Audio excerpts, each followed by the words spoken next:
I thought about it afterwards and I said, should we have designed that house? Like, there's an unbuilt dunescape there and it didn't need a house, and the house shouldn't have been built. Well, you had the house first and then you kind of built a company on the backside of that. It was it. I spoke to a couple of people and I raised the money like within a day. Next thing I know, I was trying to design this, 9,000 square foot house renovation and addition in Sag Harbor. Went from selling paintings out of my studio in Dumbo to walking around, 9,000 square foot house with, 300-400 people at the gala opening, thanking me for what a great job I did. And I was like, wow. And suddenly then people started asking me to do homes. When you read an essay that was written by AI, you can tell. Yeah. You can tell. You look at the house and you know that it wasn't human design. Yeah. And there's some subtlety, some nuance to the human interaction, that human ingredient that you can't get. I don't know if that'll get better over time, but for some reason I'm holding out and I'm thinking that, it may for a certain level of home, but when people really want a home, a gorgeously, beautifully designed home, I think it's gonna go back to human beings drawing.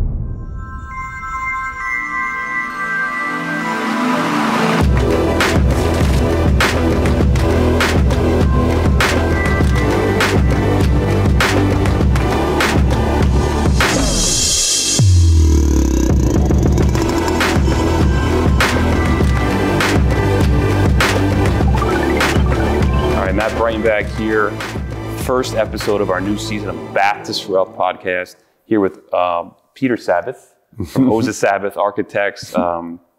And Peter, so excited to have you. Exciting to be here. Yeah, and we're at one of your houses, 570 Montauk Highway, on the market with BAT. We'll put some info in the comments for later.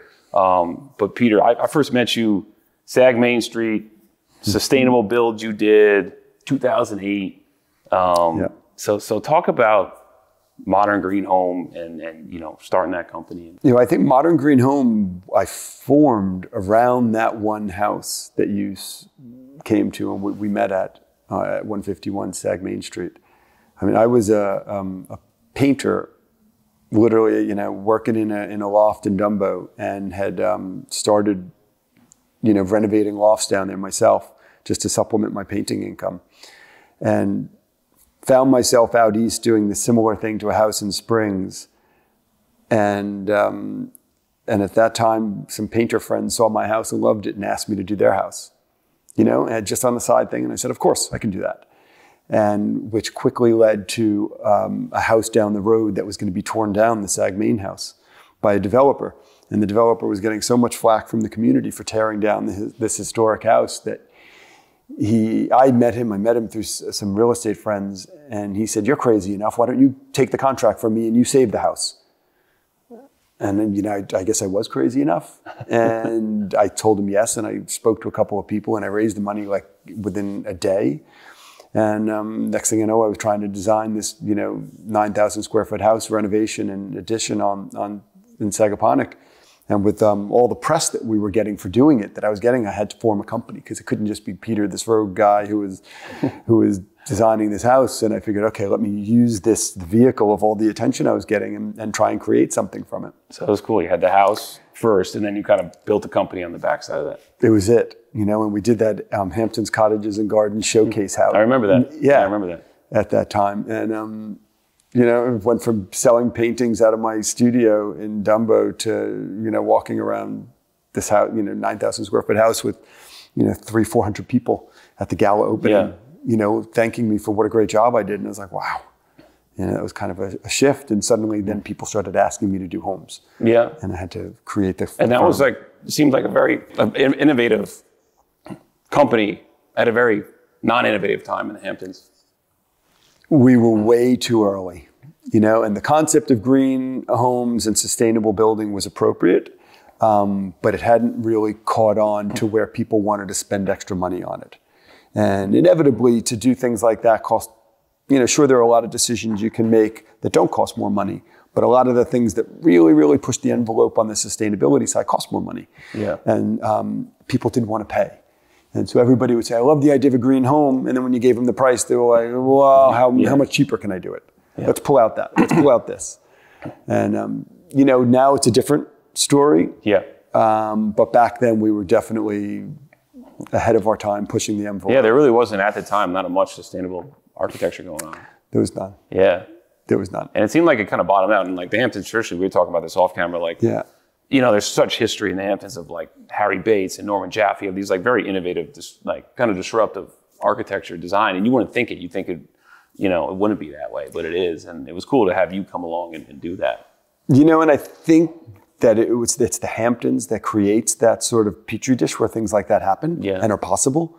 You know, I didn't know anything really about modern architecture until I started that whole process and started looking around at some of the older architects like, you know, Peter Blake and Geller from the 50s and 60s, who were amazing.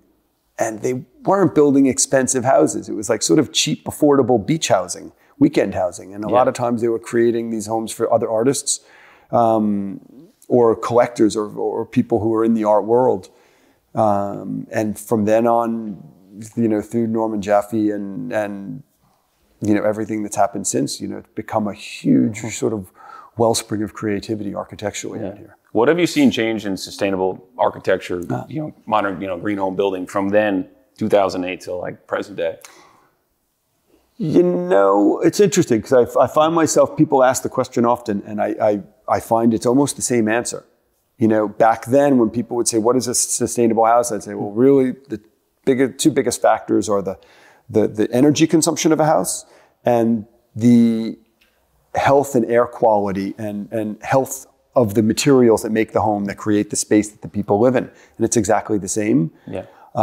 What's changed is that a lot of the local building codes have changed. And so now a lot of the things that were really revolutionary back then, you know, we were pushing the envelope on heating and air conditioning systems to be energy efficient. Now it's all mandatory. Yeah. You know, you need a HERS rating. Even the sun panels and all that stuff. Yeah. Yeah. And so I think that's great. Yeah. You know, green building shouldn't be a novelty. It should be what's mandatory. Yeah. No, agreed. Totally agreed. So talk about, modern green home, and how many homes did you construct, you think, under modern green home? Or guessing some, you know, and I'd have to count, I'm guessing in the 40 range. Wow. Maybe 40 to 50 overall. You know, and a lot of those are renovations. Yeah. Because what we like to do are gut renovations as well. So, cool. You know, if we get the chance to save an existing home and really kind of turn it into something new, give it a new life, we love that opportunity. That's amazing. So, and then, you know, then you start, so when did you start this current firm, Oza Sabbeth? So after doing modern green home for, I'm guessing 8 or 9 years, you know, we were getting bigger and bigger, and I had a lot of people working for us, and I'd hire architects because I'm not an architect with no architectural training, and I'd be hiring a lot of architects to work for me. And I realized there was a certain liability in me not knowing and not having been formally trained in the industry. And that's when I said, you know what, I want to find an architect partner. I said, I think I can grow this company into something that it's, you know, not now. If I had somebody who was more systematically trained. And so I looked around, and literally the minute I decided I wanted to go that route, an employee that was leaving me introduced me to Nilay Oza, who's my partner now, and we formed Oza Sabbath. Amazing. Yeah. Yeah. We're in one of your amazing creations here. It's a great house. What's the difference between what, you know, Oza Sabbeth, you say, modern green home? Is there a difference? I mean, what? Well, now at the point that we formed Oza Sabbeth and that became a accredited, licensed New York State architecture firm, then modern green home, we turned into just a construction company. Oh, smart. And so while we design all of our homes, we probably build maybe 60 to 70%. Oh, great. And so, you know, all the houses come in through Oza Sabbeth, and 70% of them leave through modern green home. The other 30% go to other builders. Wow. And that's really neat. Yeah.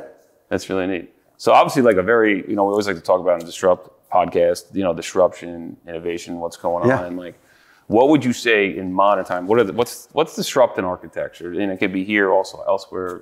What's going on? Innovative, a lot of AI stuff going on. Like, talk to me about what's going on in it's interesting. Yeah, it's a good question. And I know when you briefed me before and said you wanted to talk about AI, I was like, God, okay, that's an interesting one. And my partners played around with AI. Like, we've dipped our toe in it. Like, you can tell AI that you want to design a house that's 3,500 square feet, 5,000 square feet in the style of Jaffe, Frank Lloyd Wright, and it'll give you a house. Wow. It'll give you like the renderings of the finished house. Yeah. And what we've seen is you know, when you read an essay that was written by AI, You can tell. Yeah. you can tell. You look at the house and you know that it wasn't human design. Yeah. And there's some subtlety, some nuance to the human interaction, that human ingredient that you can't get. Yeah. And so I don't know if that'll get better over time. And maybe the more AI gets educated with inputs and has a big, broader database, maybe it'll get better. But for some reason, I'm holding out and I'm thinking that, you know what, it may for a certain level of home, but when people really want a home, a gorgeously, beautifully designed home, I think it's going to go back to human beings drawing. Yeah, I noticed that in myself, using it, you know, from a business standpoint, real estate standpoint. I've felt it good as like an outline or something that could help push you along or give you some more framework. But I think, you know, even just getting into creative writing. Yep. Right. I mean, what do you think about sales? No, I agree. Like it can give you a good guideline, but I feel like there's something about, you know, and of course he's not going to be able to sell for you. He's going to be able to, you know, we were talking about Luxury Presence, who was actually our web partner. We were talking about Malty Kramer before, who was one of our guests on Disrupt. And he, you know, I know they all actually offer now a chat bot to nurture leads. Mm-hmm. And it's very interesting to see how that goes. But it's all word, right? Like, I mean, maybe at some point they can create a voice. Eventually I think they probably could. But like, there's just, like you said, there's a certain human component to sales. Because the way I look at sales is more advising and open-ended questions and guiding them along. Yeah. If you're going to try to hard sell somebody, maybe you can AI that. Right. But I feel like sales is about learning what, say you come to me, you're like, man, I want to buy a house, and understanding what your motivations are, what you're expecting to happen, what are you looking about the market, what are you concerned about, which I need your input to deal with. And I think it's exactly the same thing designing a home. Yeah. Like you need to know, like, okay, is the person going to tell the AI architectural designer, I like to read my book in the library, you know, in the corner of the kitchen on a sunny morning. And, you know, like, and when you pick those little, you know, anecdotes from the client, then you can design them into the home. Is AI going to be able to do all that or ask the right questions? Maybe it's the asking questions thing. Yeah. You know, because I love what you talk about, like human connection, people connection, humanness, like just even this, you know, I haven't seen you while. It's great sitting down with you, like just connecting on a human level, person to person. Yeah. And that's where I feel like the magic happens. 100. I'm completely with you. And I think that's where AI will, you know, there'll be a real hard line between anything that's AI created versus the human thing. Yeah. And that human thing is going to have a premium. You know, the people who are going to want beautiful houses and have that luxury place that they go to on weekends is going to go to a person. Yeah. I feel the worst for the college professors, I think, trying to figure out how it's like, who's writing. My son is transferring college right now, and he's writing some essays. And we were hiring somebody to help him, and they said, don't bother hiring me. I said, why? And they said, because all the schools know that all the essays are written by AI now, and they don't even read them. Wow. Yeah, they said, so the essays are a thing of the past within the last 12 months. Wow. Gone. Disruption. There you go. That's it. Just as it's total, the system is upside down. Oh, so crazy. Wow. That was cool. That was cool to discuss that. So talk about, you know, we're sitting in this beautiful house here. Talk about this creation here. How did this process go? You know, we had done a couple of houses, you know, with Mitch, and they're great people to work with. We don't ordinarily like to work, like we'll sometimes design spec houses if we're going to sell them, or somehow it's our development. But Mitch came to us, and he's such a wonderful guy, and they end up, we have a really nice, productive, creative dialogue together, where they really trust our expertise when we come to the site and say, okay, listen, we're going to lay out some grounding principles at the beginning. Like, hey, we've got, you know, these sort of liabilities of the property, and this is what we want to work against, you know, with our design. And we want to try and combat this, and they get it. And so, you know, when we put this before them, we said, you know, they were like, we want a 2-story house. I said, no. He said, it's cheaper to build. I said, no, you want a 1-story house. Yeah. He's like, why? I said, you're not gaining anything by going up in this location. Yeah. You know, I said, by spreading out on your lawn, we're going to be able to create private courtyards that are away from any of the things that you want to hide from, you know, at this location. And that's going to really be key, I think, to how it sells and how it performs and how people live in it. So they came to you. Did this design more you guys presenting the design to them, or they? No, fully presented to them. Like, this is it. This is the vision. And they looked at it and they were like, can we get back to you? Yeah. You know, and it was, you know, I think it was fairly quickly because they made quick decisions. And it was like a week and they came back and said, okay, we like it. Yeah. Well, what's the coolest element of this house, and well, again, we'll put this in the link in the podcast, people can check it out. But is the lower level here is like a, you know, is incredible. Like, where did that idea come from? Okay, and I have that where I have to really give Mitch some huge pat on the back for that. Yeah. We told him, you know, we designed a normal 10-foot basement. I mean, a Hampton's normal 10-foot basement, not a normal basement. And it had a lot of amenities in it. Mitch really wanted to push the envelope and go with a deeper basement. We drew the plans against our suggestion. We just said, hey, listen, it's going to cost a little bit too much to do it. And Mitch said, don't worry, I think it's going to make a big difference. And once we walked in there, we agreed. Yeah. You know, everything he packed into the basement, amenity-wise, luxury-wise, that huge open play space, whatever, you know, that could be used for anything. I think it was amazing. Yeah, what are you seeing? Like, it's interesting. The Hamptons lower levels are so big, these different spaces. We've seen like this post-COVID world come in where people, you know, home offices and almost like Hamptons houses went like, we're going smaller, and then COVID happened. Now we're going bigger. Yeah. Now it's like, and then this house really nails it with that lower level. There's like so many nooks and crannies. If you can do different things, it's like a compound. And, I mean, what are you seeing in houses you're designing now? Have you seen a change since COVID? Like, what's going on? Interesting. And I think it just may be the clientele we're attracting. If the family has kids, it's the same old, same old. Yeah. You know, the typical house in the 5,500 square foot range above ground with a full basement, that seems to be that formula that people really love and gravitate towards if they have kids. If their kids are if they're empty nesters and the kids went to college, we see them scaling back. Yeah. And that's why I was saying maybe we're attracting that because we're us and you know, I'm an empty nester now, and I think I'm possibly attracting more empty nesters. Where do you live now? I live back and forth between the city and out here. Yeah. No, I mean, like, what town in the Hamptons? Oh, Sag Harbor. Sag Harbor. Yeah. What's your favorite? Like, where Sag Harbor. You're a Sag Harbor guy. I can tell Sag Harbor people. I lived in Sag Harbor for a while too. It's great. It's a great village. Are you in the village or kind of outside? In the village, yeah. And I love Sag Harbor. I like the community. I'm a big sailor. And so I love being on the water up there, big boater. It's great. Yeah, Sag Harbor definitely has that vibe. It definitely does. Yeah.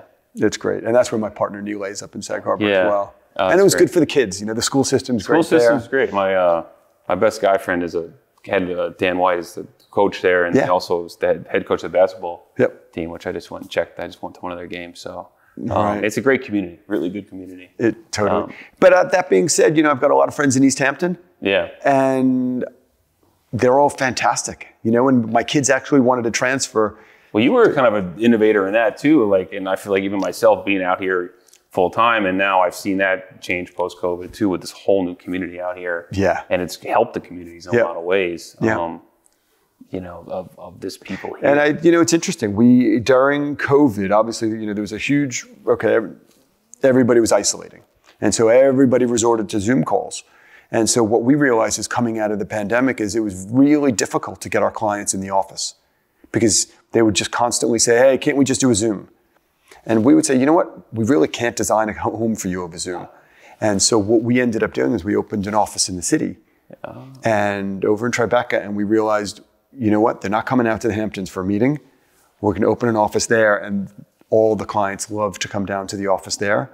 We have people working in and out of there all the time. I'm in and out of there all the time, and it's I think it's a big thing in person, and I've learned that. And actually, I was really inspired. CEO Compass, he does a keynote every year at the retreat for Compass, and this year he was talking about in-person connectivity and connection. Yeah, and it really inspired me to, like, instead of just doing whatever with clients or calling them, is actually pushing towards, hey, come grab coffee with me, come sit like this with me. Meet me anywhere. I don't care. I'll meet you anywhere for 10 minutes. But just connecting on a personal level. And I realized that with sales too. Like, if I can get in front of someone, or I can get them at a house, and I can kind of get in front of them or get them in my car and start to just learn about them, learn what I can do to help them, it becomes a different experience. It's entirely. And I think it makes a big difference. Yeah. You know, in the outcome. You know, we've had clients that we never met that literally came to us during the pandemic. We met them on Zoom. We designed their entire house on Zoom. Some of them, we didn't even see them until construction was halfway done. Yeah. You know, and they were like, oh God, I thought you were taller.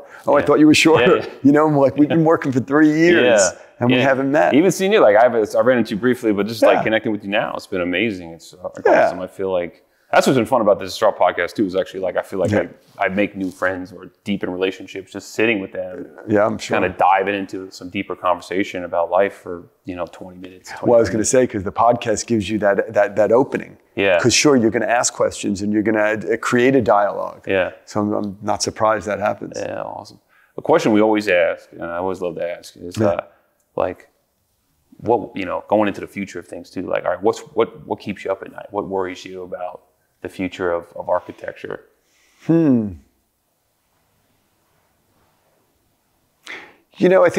I don't know if anything worries me about the future of architecture, specifically about architecture, but more about the world. Yeah, I would say it could be more. What just keeps you up at night? I think about it. We designed a house, for a developer down on the ocean in Amagansett. And I thought about it afterwards and I said, should we have designed that house? Like, there's an unbuilt dunescape there and it didn't need a house and it shouldn't have been built and the house shouldn't have been built. But, we're hired by a developer and we're given money. And I think about that a lot of times, going forward, like when people are paid money, if you don't do it, somebody else is going to do it. Somebody else is going to want. So in that sense, I'm happy that at least we designed a beautiful house for the location. But I don't know how, and this goes for a lot of waterfront properties. There's sure some of them are above the floodplain and in a safe place, but looking at where the trajectory of our sea levels, a lot of these waterfront places you just shouldn't build on. Yeah. And do you feel, where's the responsibility of the architect in that to say, don't do it? Yeah. And I don't know, and I don't know how you play it. No, it's hard. I think it happens in business. I know for us too, sometimes, or like real estate brokers too. I've learned that doing this for 15 years. They dangle the carrot in front of you with future deals like, take this commission, and they, I don't want to work with this. It's working with the right people in the right situations. And I've learned that myself. And that's a perfect example of maybe saying, hey, like, shouldn't I have, just feeling maybe that's not the right place to build a house, or just maybe that's not the right client to work with. The money's good. Yep. I understand that sometimes too. And I've learned that, like, cutting out relationships, I don't know if this is the right place for me. Yep. And I guess, and I don't know, but like, is it making the decision that you can sleep with yourself? And if somebody else wants to do it, let them do it. But at least you made a stand, personally. And I wonder, I sometimes feel bad, if there's an uncleared lot. Yeah. I feel bad about clearing it these days. Yeah. I do. I mean, there's enough education out there. These things, we need the green space. Yeah. I don't, that's so when you ask about what keeps me up at night, that probably worries me the most. Yeah, no, which makes a complete sense. Like, with where the environment is, sustainability and everything, totally get that. So on a more lighter note too, like if I come to you, king of the girl dads over here with 4 daughters. You have 4 daughters? I have 4 daughters. What age? You can make fun of me after, off camera. Yeah, okay. Not a joke. They're 7 to almost 1. Okay. I'm out of the game. That's it. My wife wanted 4. My wife was an only child, and she's like, I want 4 kids. Yeah. And I was like, I'm in. But we're going to do this we're going to this is going to be a season that's going to be nuts. Yeah, yeah. But anyway, so say I come to you, I'm a client. Mm-hmm. I got 2 acres in Watermill. What are you designing for me? Well, I think I'd go through an extensive question and listening period, and just to find out who you are and how you like to live. Yeah. But are you living out here full time? Full time, yeah. Full time. Full time, 4 daughters, 2 acres. I think you're probably going to end up with a 5,500 square foot house with a couple thousand square foot finished basement. Yeah. Most likely, and we're going to try and put the girls on one side of the house and put you and your wife on the other side of the house. Area? Can I have like a certain 100%? And then there's going to be a guest suite that's going to be totally separate and on its own, so that when your people come, they don't have to hear your daughters. Yeah. And if they have kids, they don't have to worry about keeping you up with their screaming babies. Yeah. So I think keeping the living quarters and making these separate areas is key. What do you like? What kind of design? Like, do you like, this is a very, what do you see in design? Modern, like, what do you like? You like stuff in the middle? It's funny. Somebody asked me that the other day, like, hey, what does sustainable architecture look like? Yeah. And I was like, And I'm like, what sustainable architecture is? The house that doesn't get knocked down in 10 years. Yeah. It's like these old houses in Sag Harbor, that were built 250 years ago, those are sustainable because they've never been knocked down. They've been renovated over and over and over again, and that's sustainable. The house out here that was built, I don't care if it had the most cutting edge geothermal system and solar panels, you know, a full array, 20 kilowatts on the roof. If 10 years later that gets knocked down, that was a total disaster. Yeah. And so I think you go for the things that have longevity. And if history tells us anything, you never say no, you never wave goodbye to tradition. Yeah. Gable roofs. You see that in the Hamptons, because it's funny, like I'll be in a house and I'm like, I can tell this is from, I don't know what, the 80s was going on out here. Yeah. But you can, especially the 80s, those gray contemporaries, and they're very dated, but then you'd be in a house, a period house in Sag Harbor, and you could recreate that today and still fit the time. And to me, that's sustainability. And so I think we're always careful in our office, like, hey, we want to be cutting edge, but don't want to be cutting edge to the point where this thing looks so 2024 in 5 years.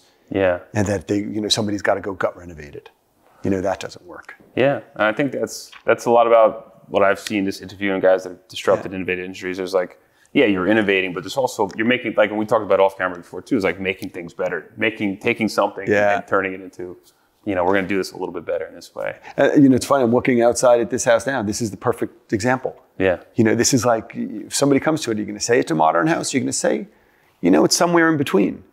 A lot of it looked traditional. It's got some, wood siding. I call this like a warm modern, which I like you really nail. And I've seen your work really nails. And I call it almost like the California, I like the Malibu modern, like kind of has that. Yep. Sometimes you see these guys do modern out in the Hamptons. It looks like they landed a spaceship in the middle of a farm field. And I'm like, come on, it's too much metal. It's too too cold. And this is a very warm house. You feel like you can live in it, even with this high. So that's perfect. And you use the words warm modern, and that's what resonates with me. Yeah. I think that was a real good description. All right, cool. That's what these are, warm modern houses. Peter, this has been a pleasure. I wish I could keep talking for another 25 minutes, which we might do off camera, but we'll have you back, and thank for coming on. I appreciate it. Real pleasure. Thanks for having me. Thanks. Yeah. Thank you.